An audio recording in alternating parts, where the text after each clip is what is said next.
What is up, conscious monkeys? Welcome back to another episode of Traveling to Consciousness. As always, I'm your host, Clayton. And in this week's podcast, the one that's going to be coming to you guys for the next couple of days, I have with me the young, the lively, the beautiful Mimi Lindquist. Hopefully I pronounced her last name right. Lindquist. She is the partner of Chase Ramey all the way back from episode 041. So if you're a long-time listener, first of all, thank you. Kudos to you.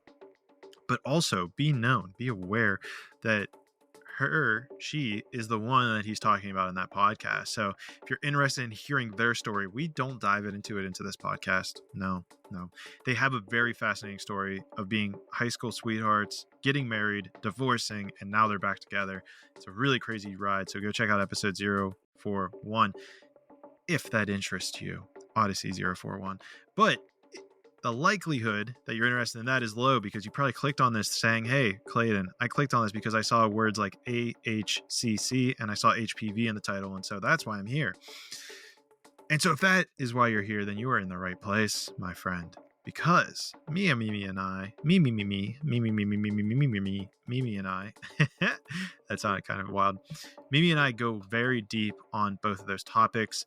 She even complimented me at the end, guys. She told me how amazing my questions were. So I have listened to other podcasts she has done, and I do want to pat myself on the back because I do believe I ask questions that you won't find on any other podcast. Beautiful soul. Love the way she describes stuff. You are in for a treat. To give you a quick background on who she is, because we don't really dive into it in the podcast, but Mimi is a culinary nutrition expert. She's an AHCC advocate and educator. She's a registered dental hygienist and the host of the Medicine Podcast, which I was so fortunate to be a guest on. So go check out that podcast if you're interested. She has been helping people prevent disease for well over 10 years now by empowering them and educating them to be their own best health advocates. And we dive in part 3 a lot into the idea of empowerment because this is something I've seen in my life. Today, her primary focus is around her product, Immune Intel AHCC, which if you check the show notes, if you go to buy one and you type in promo code Clayton, you're going to get 10% off because it is a premium product. It is very expensive. And based on everything she says, it makes sense. I'm ready to try it myself. I feel like I'm getting into a weird energy right now. Promoting's weird, guys. Oh, that felt good. I don't know if you heard that crack on audio, but it just cracked a little. But she's also doing stuff with like HPV clearing, which was another thing that I knew nothing about coming into this podcast. So I am always excited to learn about new things. Hopefully you're excited too, because this is what this podcast is all about. So I don't want to drag this on anymore because I know you guys want to just get into the meat of it. I know you love listening to the podcast. So with that being said, conscious monkeys, I want to introduce you to Mimi Linquist.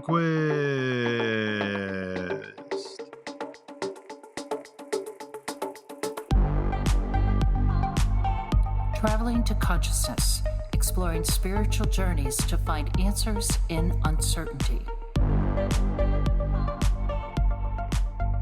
Does this sound good to you? I'm good. Yeah, we're all good on that. Cool. And something we didn't mention right before getting out of the green room is like a huge reason that I wanted to also have you on the podcast is I know as we're speaking here, our podcast, me coming on yours, the Medicine Podcast, just released before we were talking here, which is amazing little divine synchronicity. Yeah. I haven't listened to it yet, but something I loved as I was talking about it, or as we were having the conversation with Chase, you seem to have this very interesting way of breaking down like these very esoteric principles that can make sense to like the average person, which I thought was amazing. Oh, thanks. Well, that's what I have to do for myself when I'm interpreting. I'm running it through my filtration system of life experience and trying to see how this piece of information could obviously assist or help me now, but also like, is this a piece of information that I could have used 2 or 3 years ago? And kind of shedding light as I understand whatever it is that we're talking about, whether it's a spiritual, esoteric concept or a quote or whatever. It's like, could I have used this 2 years ago? And how would I have applied this to my life such that I would have been better prepared or felt more in alignment or felt seen in some way?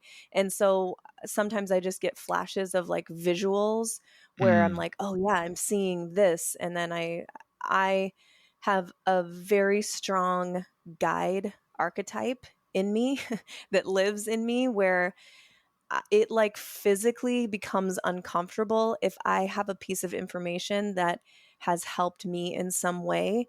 And if I don't say anything or I don't get it out there and speak authentically to either our Ooh. listeners or when we're on a podcast with someone else, if I don't speak it and share authentically from my heart, it it feels very uncomfortable for I me love because that. I think back on the many years that I was struggling and in rock bottom, and you know, I had a massive wake up call with my divorce and health crisis and like my inner world crisis, that I really leaned on authentic experiences coming from podcasting. I say podcasts saved my life, and they did. It's one reason why I'm so passionate about it now, and why we pour our hearts and souls into the medicine podcast is because I know there's someone out there listening that is resonating with what I'm saying, and I'm doing the world and this person, our audience, and myself a disservice if I do not share from a loving place and an authentic place inside of me. And I get a lot of fulfillment from the feedback that we receive from people, because there's a lot of, I'm sure you've seen it, you've witnessed it.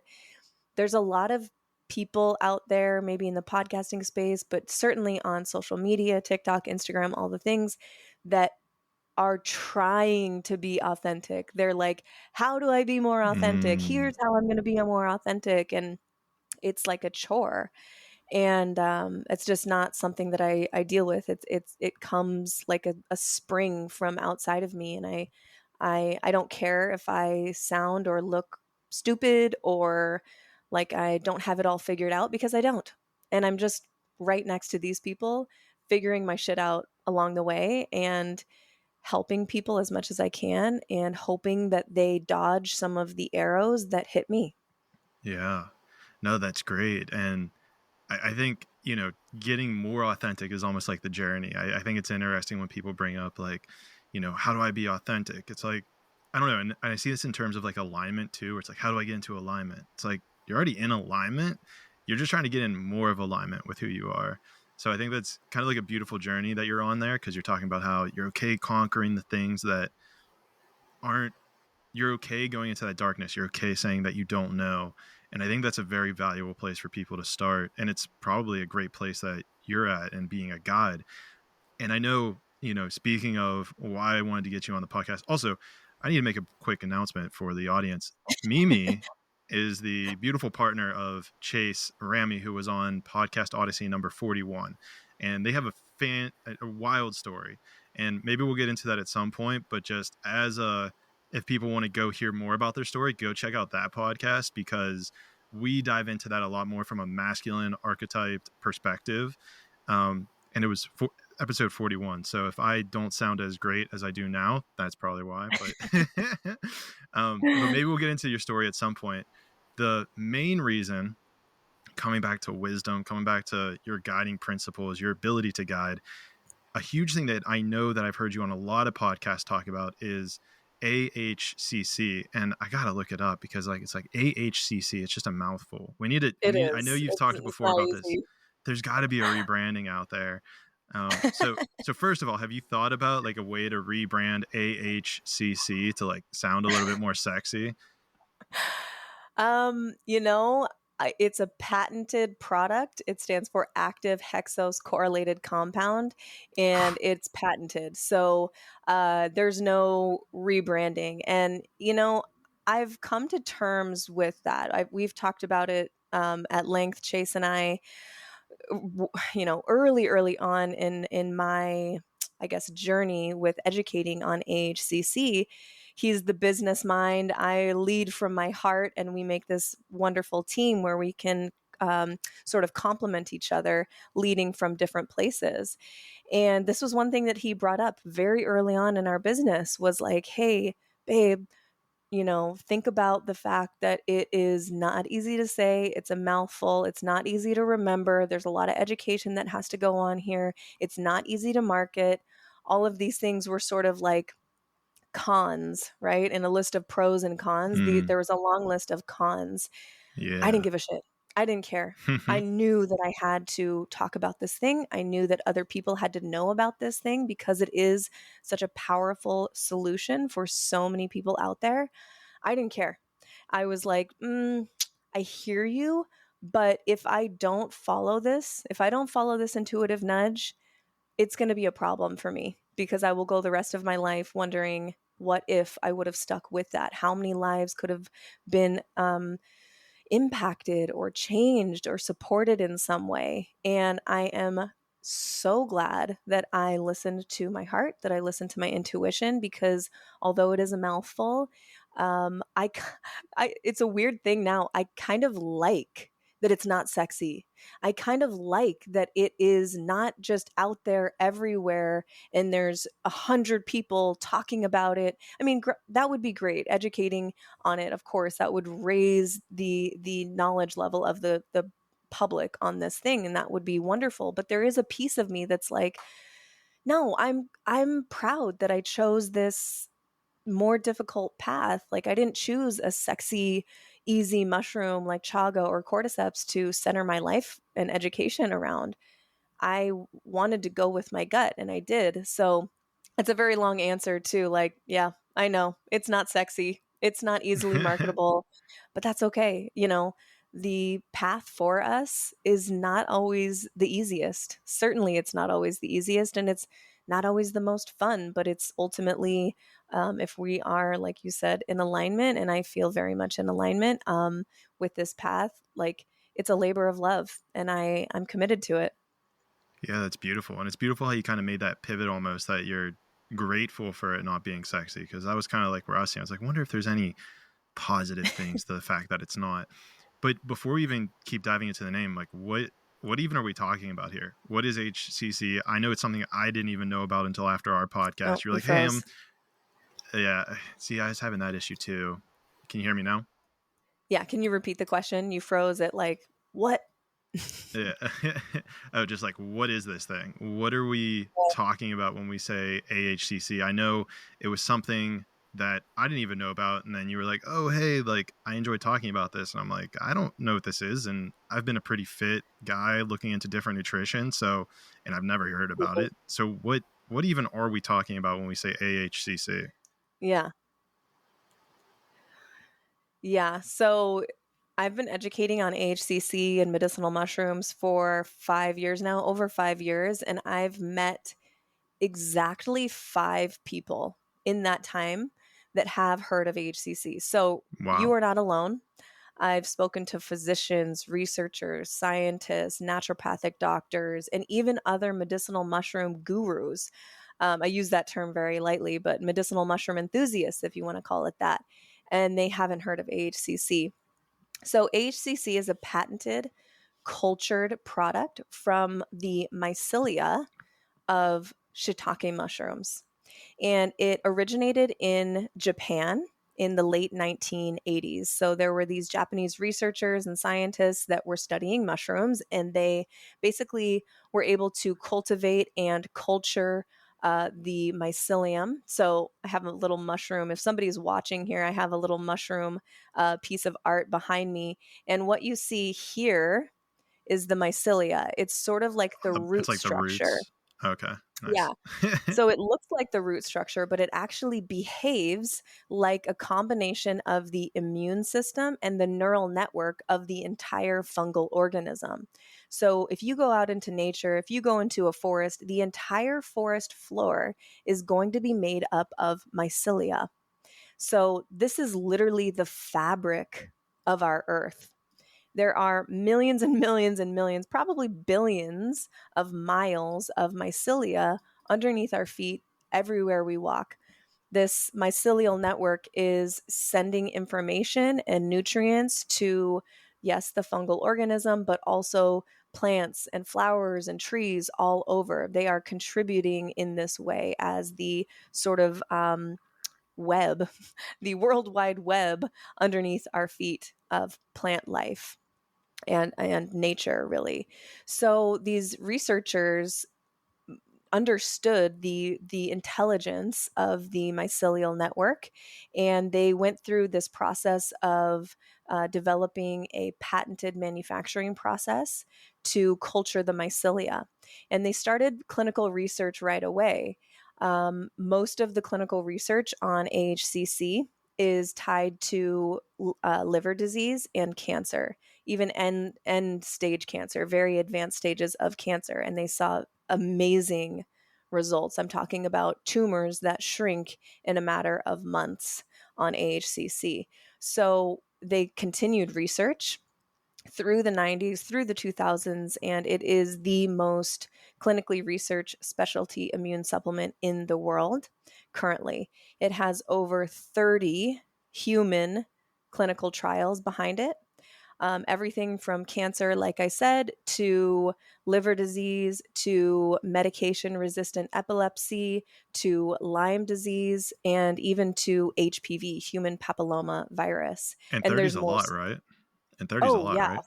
For it's classified as a functional food. For a functional food to have even one really well done, double-blinded, placebo-controlled, gold standard type of clinical study behind it is a big deal. So the fact that AHCC has Wow. over 30, it's probably even more so now. I've been using that stat 30 for years now, and it's probably closer to 40 or and beyond.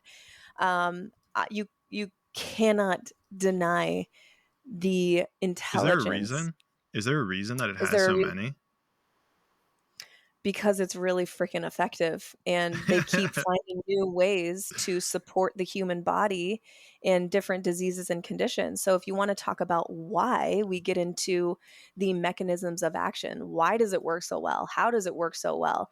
It sounds like some sort of crazy miracle pill that this random girl on this podcast is spitting. How come I've never heard of it? Well, you've probably never heard of it. Not necessarily you, Clayton, but it could be you as well. Just the general you, the universal you, haven't heard of it because one, it originated in Japan and Asia. I mean, Asia is known for using medicinal mushrooms for thousands of years to help support the body with different diseases and conditions. But also, our society sort of poo-poos alternative, quote unquote, alternative methods for supporting the body. If it doesn't come in an orange bottle, if it's not prescribed by a doctor, if it's not issued from a pharmaceutical company, doctors are not trained on it.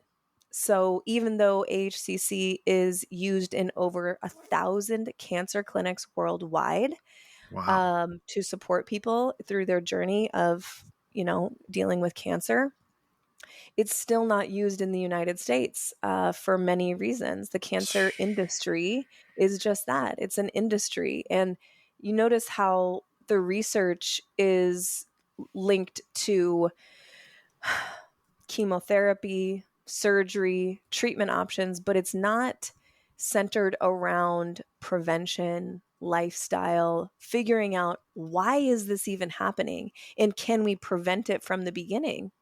None of the research, I will say a very small minority of the research, why aren't we studying that? Why, if we really wanted to get to the bottom of cancer, this thing that affects all of us in some way, if it's not us personally, it's our family members, why are we not looking at where it comes from and how, and if it can be prevented, not just cut out, burned, and poisoned, but how can it be prevented?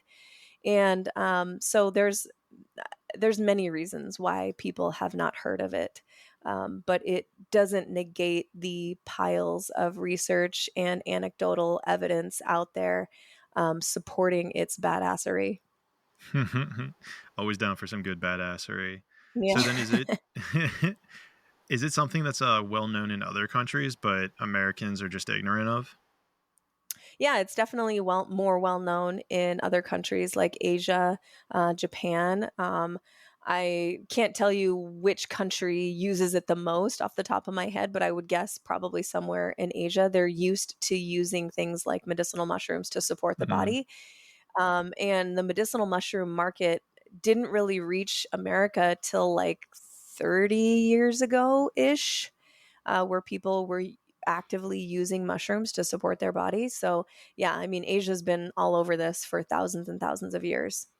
that's crazy. And so then getting back, so that's also very interesting because it does seem like it does feel like there's almost like an information bubble that like we're almost excluded from.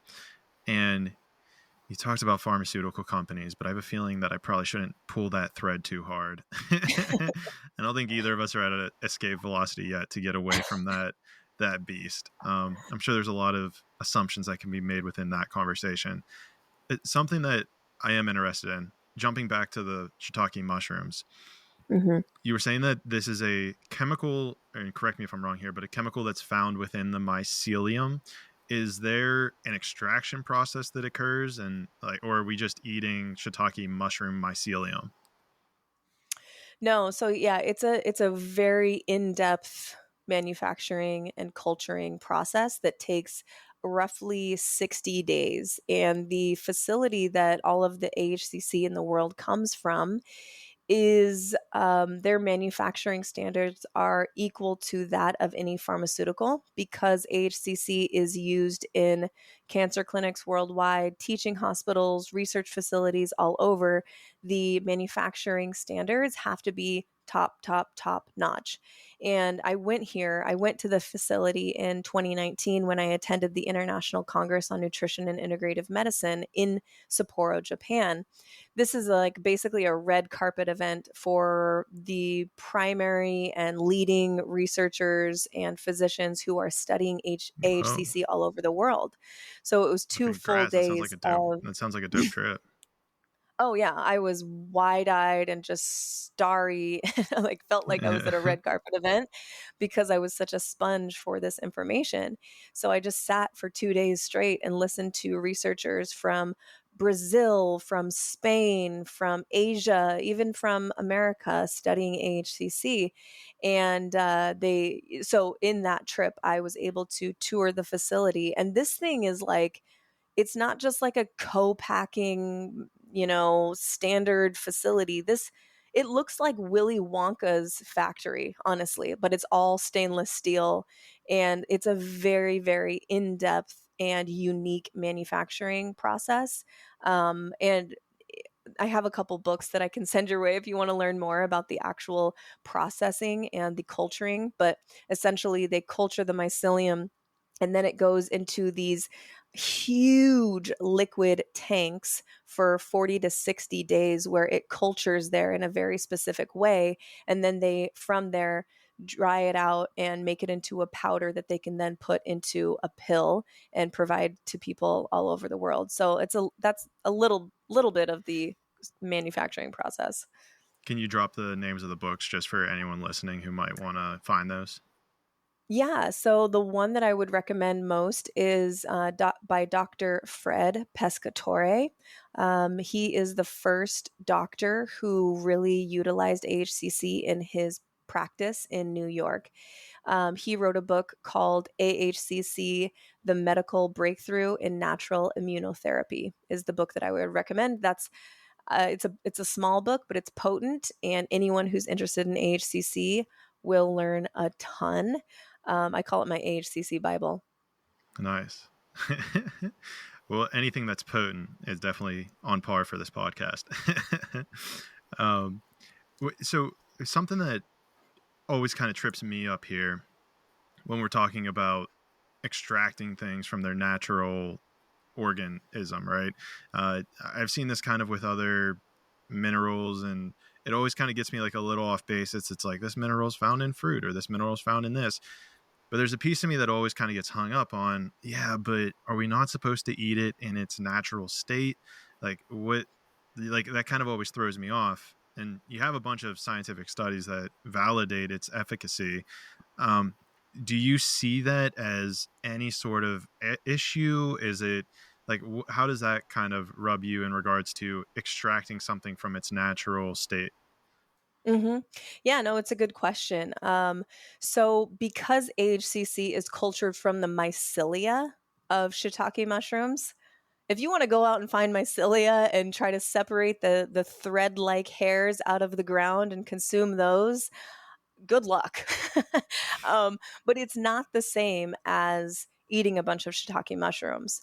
When you consume culinary mushrooms, it's a different molecular structure. So, for example, the fruiting body is what it's called. That you're putting in a stir fry, or you're eating a portobello mushroom bun on a for a burger or whatever. Um, the fruiting body is made up of what's called beta glucans. These are specific types of polysaccharides. These are long chain sugars. The AHCC and the mycelia is actually made up of alpha glucans. And the reason why this is important is because it's a different molecular structure, and it's much, much, much smaller. And we actually have more enzymes in our body to break down the alpha glucans than we do the beta glucans, those bigger, long chain sugars. You still can, like, I still use fruiting body mushrooms all the time. I put them in my coffee. They're in different mixes that we have in our house, different elixirs. We have a mushroom elixir that uses beta glucans. There's still value there for sure. But alpha glucans, for example, are about 5,000 Daltons, which is the unit of measure that they use to quantify like how big are these sugars, basically. So 5,000 Daltons versus beta glucans, which are up to 200,000 Daltons. So the smaller and different molecular structure is absorbed to a higher degree in our body. So it's better efficacy and better absorption for the body. So it's not equal to or the same as just eating a bunch of culinary mushrooms. If you want to do that, great. Are you going to get the same clinical outcomes as using something like AHCC? Definitely not. So there's a big difference there. Mm. So then, is there AHCC in like the bud of mushrooms? Is that a thing, or is it only in the AHC mycelium? Yes, it's comes from the mycelium. So it's the way that they culture the mycelium together and extract these compounds out of the mycelia. So it's different than what would be available in the fruiting body. Yes. Gotcha. So it sounds like there is like a significant genetic difference here in regards to the root Mhm. mycelium versus the bud of mushrooms. What if people are like, what's it called? Oh, allergic. How did I not think of that word? What if people are like allergic to mushrooms? Are they able to take AHCC? Yeah, I've had a lot of people actually come with that question. It's a good question. I can't say blanket statement for every single human out there if they're severely allergic to mushrooms. There might be someone out there. Every single person that has come to me and said, "Hey, I'm allergic to mushrooms. Would this be is this okay for me to have, or would I have a reaction?" What I tell them is just like open up one of the capsules, put a little on your finger, dab some on your tongue, and see how you feel. Start there, a little bit more, a little bit more. But we just had someone very close to us, Paul Check, who I think you know or know of. He just started using AHCC, our Immune Intel AHCC, and he is allergic to mushrooms. When he eats mushrooms, he itches all over his body, so he refrains from using them, eating them, using medicinal mushroom products. And when I told him about the different molecular structure, he was intrigued, and he was like, "Okay, I'm going to give it a try." And he's been on it for 2 weeks now and hasn't had a single reaction, where he does have a very serious Wow. allergy. Not serious life threatening, but serious to the point where it's like very annoying and it keeps him from eating and consuming mushrooms. So everyone that I've heard of with a mushroom allergy is still able to consume AHCC and not have problems. That's crazy. I wonder if it does. Have you heard of anything where people are allergic? They take AHCC and then it clears their allergy to mushrooms? I haven't asked, and no one has given me that information up front, so I don't know that specifically. No, Okay. It seems like there's something there. But no, it's definitely crazy because, I mean, even as you're going through all of this, there seems to be a ton of benefits. I mean, what were you saying? That it's used for, what was it? Like everything from cancer to immune health to, I don't know, skin, like your skin field looks better. And so if someone doesn't have any issues, could it still benefit them to take AHCC? Yeah, so we can definitely get into the mechanisms of action and how and why. I think I started to answer that, but I think I got on a rabbit trail. It is beneficial for anyone with an immune system. So I take at least 2 capsules of our immune intel every single day because I want my NK cells, natural killer cells, at an optimal level year round. So that's one of the mechanisms of action that makes it so powerful for all different types of illnesses, conditions, and diseases. Really, is it's increasing your natural killer cells or NK cells by up to 300% in a matter of weeks. That's important because NK cells' primary job is to recognize and neutralize things like mutated cells, like cancer cells, and viral replication. So if someone's these are so important that if someone's NK cells are at 0, they will be dead. And Whoa. we saw during COVID, I don't know if you ever saw, but there were some headlines about people who had really, really bad reactions or bad experiences dealing with COVID. They had a very low Be careful with NK that C cell word count. too. Yeah, I know. Be And careful with that. I'm not making any claims, but this is what we're seeing in the headlines. Is I saw it multiple times where people, even conventional medicine, is talking about the importance of NK cells. And yeah, these are very important immune cells. So that's one mechanism of action, is that it's increasing specific immune cells whose job is to keep your immune surveillance in the tip top shape.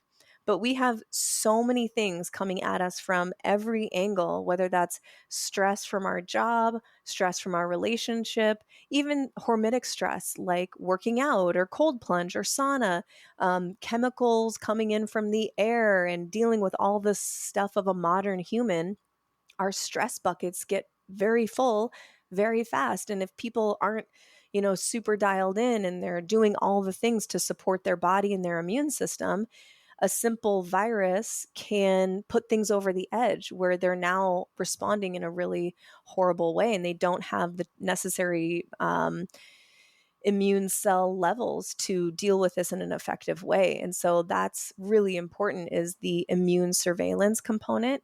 And then it's also helpful in managing stress hormones like cortisol and adrenaline, things like that. So a lot of times people have dysregulated cortisol, and the higher your cortisol, the lower your immune cells are going to be. There is a direct connection between high stress and low immune function because it Hmm. directly affects the NK cells. So if you can support the body with something like AHCC and get those NK cells high, it actually it's helping because it's helping to regulate that stress response in the body, the cortisol. And then it's also helping to decrease systemic inflammation. So, one of the blood markers that your doctor will look at to monitor basically like how inflamed is this person, they will look at a blood marker called CRP, C reactive protein. And in the studies, AHCC has been shown to decrease C reactive protein, which helps to decrease systemic inflammation. So, right there, we have increased immune intelligence, increased immune function with the immune cells and the communication between those cells, something I didn't mention yet. Your immune cells are increased, but then also the information that they're sending each other, the communication channels are also Whoa. improved via cytokines. So you have the immune intelligence, you have the stress component that it's supporting with, and then you also have inflammation. Well, Clayton, try and name one condition or disease that doesn't hit one, two, or all three of those things in the body. So that's why AHCC is so effective for so many different and various things, conditions, diseases, issues that come up in the body. So yes, it is. I've explained some of the research on the big diseases already, but sometimes women will start taking it, say for an autoimmune condition, and they will start using it and they have great results, they feel better, but something else that they'll tell me is like, oh my god, my skin has cleared up completely. Well, acne is an inflammatory response in the body. It's tied to so many things, and if your body is calmer, it's basically having a less of a inflammatory response. You're probably going to see better skin. I also hear, oh my gosh, my cycle has regulated more using AHCC. My hormones feel more balanced. I'm pooping every day. um, It's my about the little things. digestion is my digestion is better. And so, like, I don't claim any one thing for any specific person, but I do hear a lot of anecdotal stories that come to me where it's like, oh my God, I started taking it for this thing. And then I noticed all of these other crazy, awesome benefits. And so, yeah, it is more evidence to show that it's not a Lyme disease supplement. It's not a cancer supplement. It's not an HPV supplement. It's a human body supplement. And it's literally supporting your entire physiology. Mm. No, that's so crazy. I mean, I know I've never even heard of NK cells, which also, coming back to things that baffle my mind in this conversation, never hearing about NK cells is definitely one of them. Before we get too far away from it, quick note on my C word comment. I just know that a lot of creators get like flagged for just talking about that stuff. And on top of that, the topic of this conversation sounds like something that would be very useful, that would indicate that there would be no need to, let's say, get poked with a different drug, if you will. Mm-hmm. And that poses a problem for people who are making a lot of money at the time. So I'm just Yeah. putting that out there kind of as a joke, but also just as like I don't want to get in trouble with the big platforms, which Yeah. sucks because there's this whole freedom of speech issue, I think, that goes on with content creators due to the platforms and then money at B. And I think there's, ironically, I think there's probably some benefits to it, but I just at least want to be careful before Yeah. anything Yeah, big you can happens. totally bleep out my C word for sure. I get it. We have to be, unfortunately, we have to self-censor in some cases, but also, yeah, there's tension there for me because people want to hear the truth.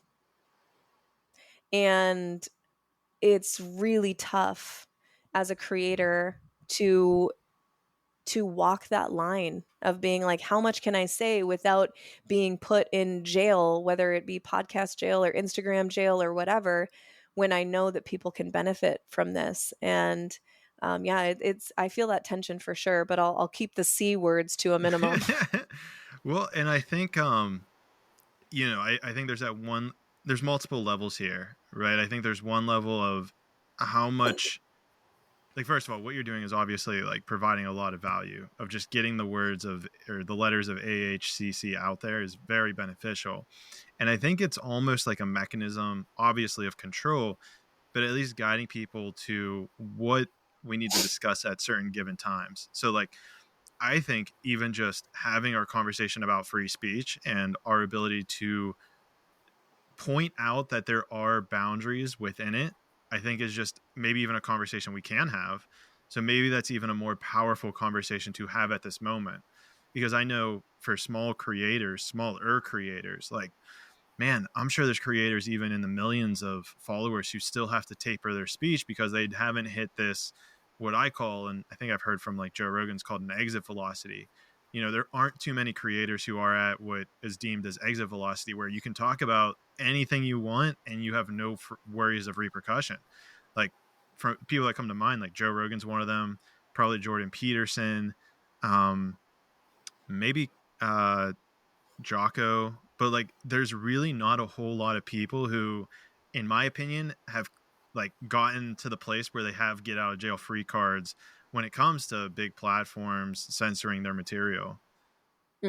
Oh yeah, it's For sure. And it's something that we think about and talk about, Chase and I, all the time. And the information that I put out and work on and put on my Instagram, and even like the information that I'm working on in this most recent big project, a lot of it is centered around the conversation of pokes.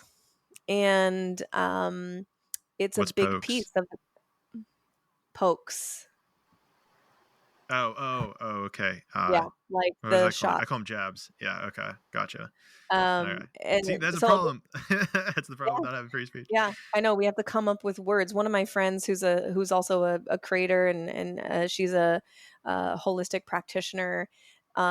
She uses the word cookie for the Uh, shot, and it doesn't mean anything. It's just that something she uses the cookie emoji because she's so worried about getting flagged or whatever, and she's like asks people, please do not say the word in the comments or anything. Like, just use the word cookie. And it's honestly maddening and sad yeah. that we have to do that in order to get good information out. It's so frustrating. So yeah, we Chase and I talk about this all the time, and it's something that yeah, contributes to a lot of people not saying what they want to say, which is unfortunate.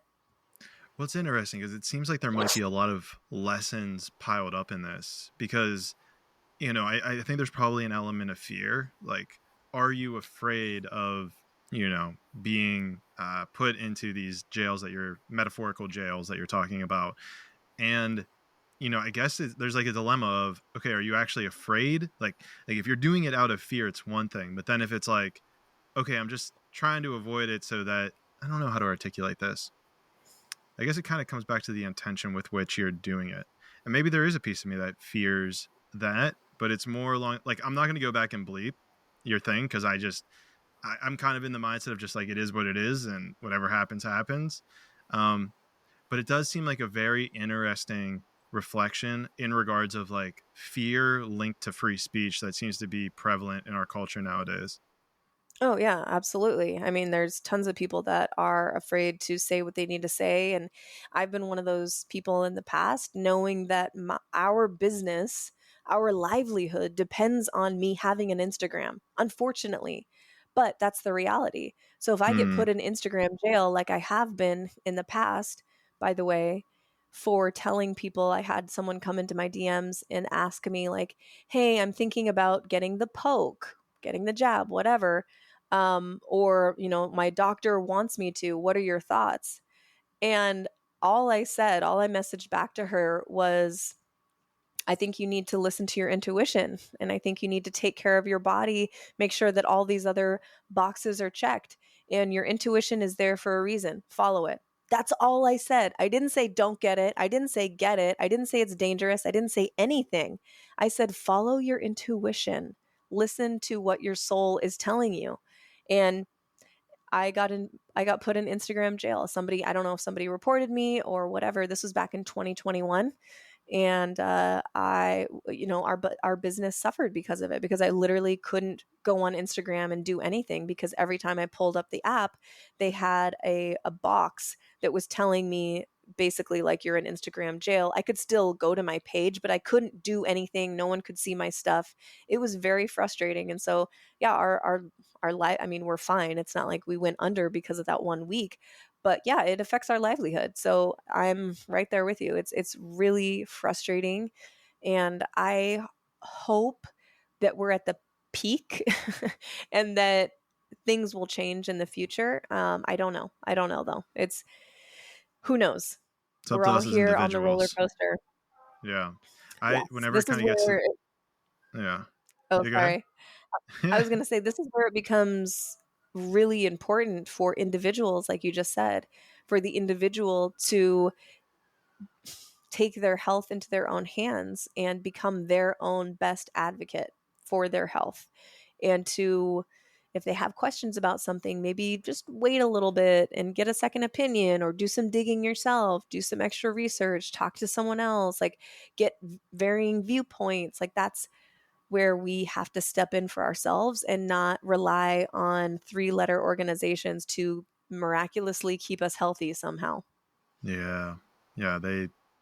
We got to figure out how to know what's best for us as opposed to somebody else. Yes.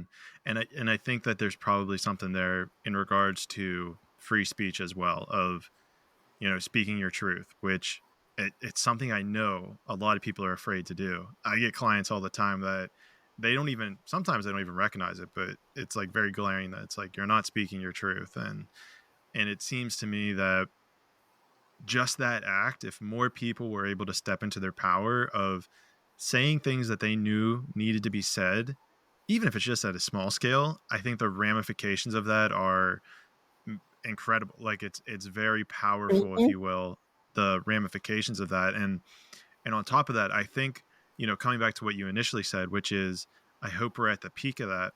I think that it's always directly tied to the actions of the individual. Like anyone listening to this, myself, yourself, it's up to us at an individual level what the direction of society goes. It's like, do we Oh, want to for live in a sure. more do we want to live in a more honest and open society? If the answer to that question is yes, then we have to be more honest and open in our own day-to-day lives and all the conversations that we're having there. Yeah, people don't even want to talk about these topics at dinner with family, with friends that they trust who are not going to report them. It's just like, oh, I don't want to go there. Don't want to go there because I don't want to ruffle feathers, or I don't want to be perceived as weird or the outsider.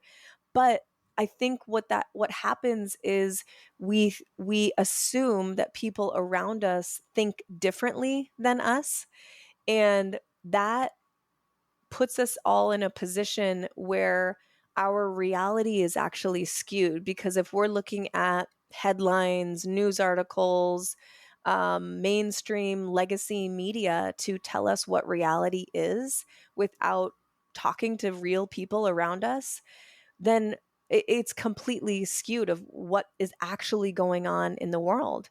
A lot of people, think that everyone wanted to get the jab, when this last time around, only 17% of Americans got the latest poke. That's Wow. massive in the way of telling us people are waking up. And I don't mean that in a derogatory term, as if like, oh, these asleep people that don't know anything. No, it's people who are like, wait, I don't know if this thing really does what it says it's supposed to do. I'm just going to wait. Like, they only tested this on 10 mice. I don't know if I don't know if that's really for me right now. Like, so it's that I just use that example to show that like our perception of reality is skewed when we don't use our voice and hear from the people directly around us, what they actually think and believe. If we stay quiet, then we can assume, oh yeah, they probably are all in favor of this or all in favor of that, when they might not be. Yeah. I always tell people we're more alike and then we are different. There's usually probably anyone who thinks for themselves, in my opinion, there's probably like 70% overlap, I would say. Whenever I this is obviously a very anecdotal study that I conducted by myself. But whenever I've had conversations with people, it seems there's probably about a 70% overlap. Like 100% of the time we agree on the issues that need to be solved, but then how we solve them, there's usually about a 70% overlap. And then we tend to fixate on that 30%. And then that's whenever chaos usually ensues of like, how do we fix this? How would you fix this? And that's, I think, where we probably usually find ourselves in some damaging situations that inevitably brings us full circle to stifling our own speech. Mm-hmm. Yeah. Yeah, exactly. And I think that what was I just going to say? You brought something up, something popped into my mind. Um I can't think my brain just farted. Um It's okay. 70% uh overlap. We're more alike than oh different. yes, yes, yeah, perfect. Yes, that brought it back. So, yeah, I think what you said is spot on, where most people want to be happy, want to be healthy, and they want to live a long time with the people that they love. Like, I would guess a very, very high majority of people, like, that's pretty much what they want to experience in life. I want to be happy and I want to live a long time and enjoy the people around me. The means to which they do that are different. So some people being happy and healthy means trusting big pharma completely to be 100% honest about the products that they're putting out, and they think that that is going to Mm. help them in achieving health. That's just that's what they've concluded is going to, get them on their path of being happy and healthy. Whereas someone like myself, that's the last thing that I'm going to do if I want to, ensure that I'm going to be happy and healthy, is not to rely on anyone else but myself, and mentors and teachers and leaders to drop nuggets of wisdom and to teach me. But it's ultimately up to me to seek them out and to advocate for myself. And so, yeah, I think we have a lot more in common than what the legacy media tries to tell us about each other. Like, I just feel like there's, over the last 3 years, there's been a new global crisis for the world to become more divided on.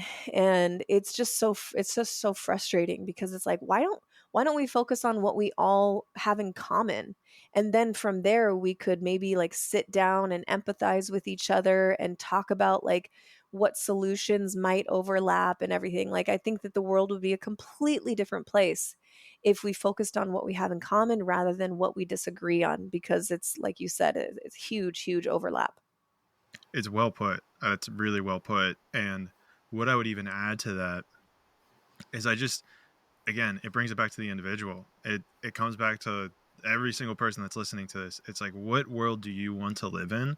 And because I know anecdotally, the more that I have become aligned with truth, the more truthful people tend to just come to me. So it's like, Mm-hmm. we can call it manifestation, we can call it law of attraction, we can call it law of this, law of that, whatever you want to put, whatever label you want to put on it. Just be more of what you want to see in the world. It's like so simple, but it's so powerful and true at the same time. Yeah, I think it's so simple that it gets overlooked. But if everyone did that for themselves, the world would change overnight. But of Yeah. course, it takes time, right? It takes time for people to step into that for themselves. But if Yeah. we all did, if we all committed to it, yeah, the world would immediately overnight change, which is so wild to think about. And I think a big piece of it usually comes to confronting fear. And this honestly could be a great part to even bring back in AHCC, because I know that you were discussing how it helps your immune system and everything that, or maybe nervous system too. Well, your immune system, but that I know is tied to your nervous system, where if you're in fight or flight mode, if you're afraid, your nervous system is activated on all cylinders. And I think there's a lot of truth to like learning how to relax and like dive into the things you fear most. And it'll probably activate your nervous system. But this is where like breath work, meditation, maybe even AHCC comes into play, of just learning to like go through it, just chill. Like Hmm. being able to come in tune with your nervous system.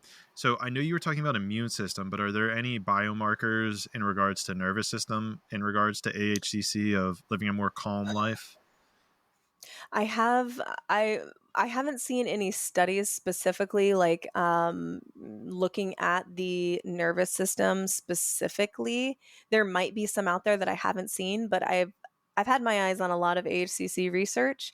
What I have heard from people is that they feel more balanced, and I've actually had a few people come back to me and say they were actually able to wean themselves off of, with the help of their doctor, of course. They started taking AHCC and they were able to wean off of their anxiety medication because they feel more balanced and centered. And I I don't know if I can speak directly to the mechanism of action in in AHCC that is directly affecting that, but I've had multiple accounts at this point where people are able to use AHCC and then they notice like, I'm not anxious. I don't need my anxiety medication. And then this starts the process of them working with a doctor, because I do not recommend anyone just cold turkey get off any medication. You need to be working with a doctor, of course, but AHCC has no negative side effects in the body, and there's only benefits that come to you when you use it. So it has a lot better safety and long-term safety profile than most pharmaceuticals out there. So that would be my anecdotal evidence, is people who tell me that I was able to get off my anxiety meds, which just like lights me up to Ugh. know. And it just makes me so happy that there's this natural resource that's a functional food with no negative side effects that is helping them in that way. It's beautiful. And even just how you said it, like I can tell you're doing God's work. So, I mean, all power to you. I'm It's doing my beautiful. best, brother. I am doing my freaking best, and it's not easy, but it is a labor of love, like I've said. So okay, you said it's not easy. What makes it, because we were just talking about fear, doing what you fear, troubled times. What is it about this that makes it not easy? I hope you're enjoying, because this is the end of part 1. And in part 2, Mimi and I dive into what that fear is, or that difficulty, whatever it is. I don't know what it is. We're about to find out. I haven't listened to part 2 yet. Just kidding. Of course I know what it is, but you don't know what it is. So that's why you should listen to part 2 to figure out what it is. I feel like that was funny, but maybe that was annoying. In part 2, we are also going to dive into the intelligence that lives within nature. And we're going to dive into a little bit more about AHCC. Still have a hard time pronouncing it, but here we are. So hopefully you will join us for part 2, using intelligence of nature to live in truth.